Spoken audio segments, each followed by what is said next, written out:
So, in my opinion, there are plenty of NBA teams who could really benefit from trading for Thaddeus Young. Thaddeus Young is a 33-year-old 6'8 power forward slash center who plays for the Spurs right now after being traded there from the Bulls in the DeMar DeRozan signing trade. He's a good defender and he gives you a lot of versatility on that end at his sides. He's a solid screen setter and he's also a very good playmaker, which is unusual for a big. Averaged about 4 assists a game last year.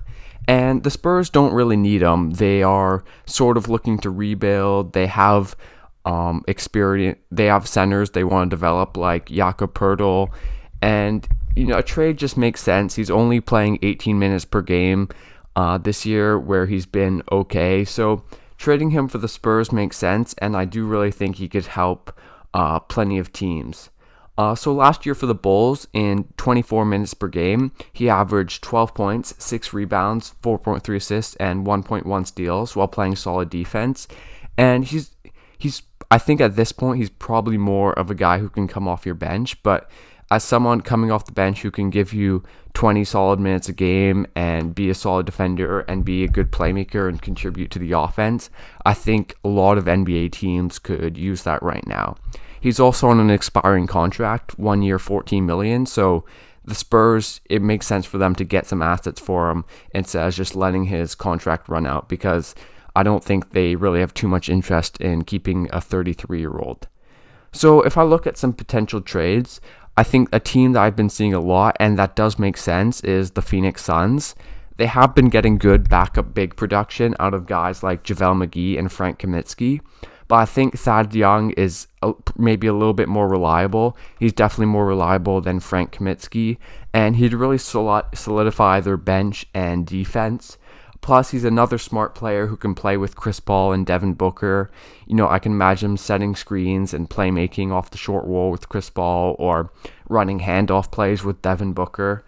So in terms of the trade, I think what I've seen a lot is it being centered around Jalen Smith, who is the 10th overall pick in 2020, but who the Suns have pretty much given up on after him not playing very much in the NBA. And for the Spurs, it could be a project and you could, take a chance on him.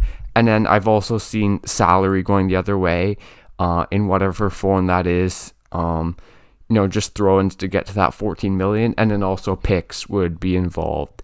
And yeah, for the Suns, it makes sense. For the Spurs, that's an okay-ish return. I think maybe they could get a bit more. I think if they get a first-round pick, then that's definitely a good haul for a 33-year-old. But there's definitely some other teams. I've seen the Kings, or I think the Kings could make sense because they need his defense, and if they're trying to win now, his veteran experience could be really useful for them. And I think it's a team that does make sense. They have a lot of offense, they have a lot of guards, so getting a solid big who can come off the bench does make sense.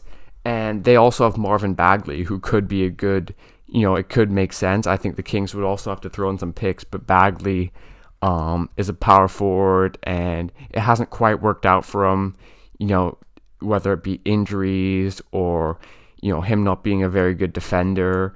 The Kings didn't extend him, and he'll be a restricted free agent this offseason, and it doesn't look like they really want to keep him. He's also submitted a trade request and has requested a trade for a while. So, if the Spurs want to take a chance on him, he can maybe provide some post scoring, maybe his jumper improves and he can be a floor spacer. And then obviously picks would also go to the Spurs. That's also sort of a guy who was the number 2 overall pick and has potential for Thad Young. Might not be the worst return depending on their thoughts on Bagley. I've seen the Wizards for Davis Bertans and a first round pick. I think for the Wizards, again, it makes sense. They're actually very good defensively this year, and Thad Young would fit into the scheme, closing out the shooters, that sort of thing. And then Bertans could provide some 3-point shooting for the Spurs. He obviously played for the Spurs before. The only thing is I don't know if the Spurs would want to take on his contract, but I feel like the Wizards could also use Thad Young. and they sort of have a lot of rotational players, and they could make a trade work. I've also seen the Celtics, and this is a team that is more advanced and has bigger championship hopes than the Kings and the Wizards. And the Celtics could really use his passing, to be honest, just to be a connector in the offense. They sort of lost that when they lost Gordon Hayward, and obviously Thad Young doesn't totally replace that. He'd be playing less minutes, and he's less mobile. He's not a shooter. But, in terms of making the extra pass, making the right play, he can definitely help out with that. And, he provides some win now and veteran experience. The trade, I've seen Romeo Langford's name, Grant Williams, some picks, things that the Celtics would be okay in giving up to have Thad Young for a year and hope he can help them out.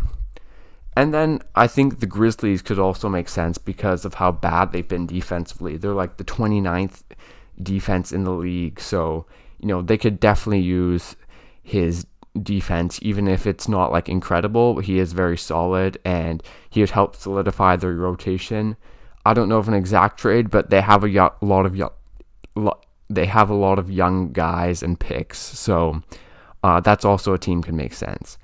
So overall, I think there's quite a few teams. I think the Suns are probably the one I've seen the most, and they do make sense. But I also think teams like the Celtics and the Kings should try and trade for him, because I think the Spurs would be willing to trade for him, and I think he could help out these teams. There's also other teams that could use him, like the Nets, but I tried to keep it like teams that could more realistically trade for him. But anyways, thanks for watching this video, guys. Leave a like, subscribe to this channel for more NBA content, and I'll see you guys next time.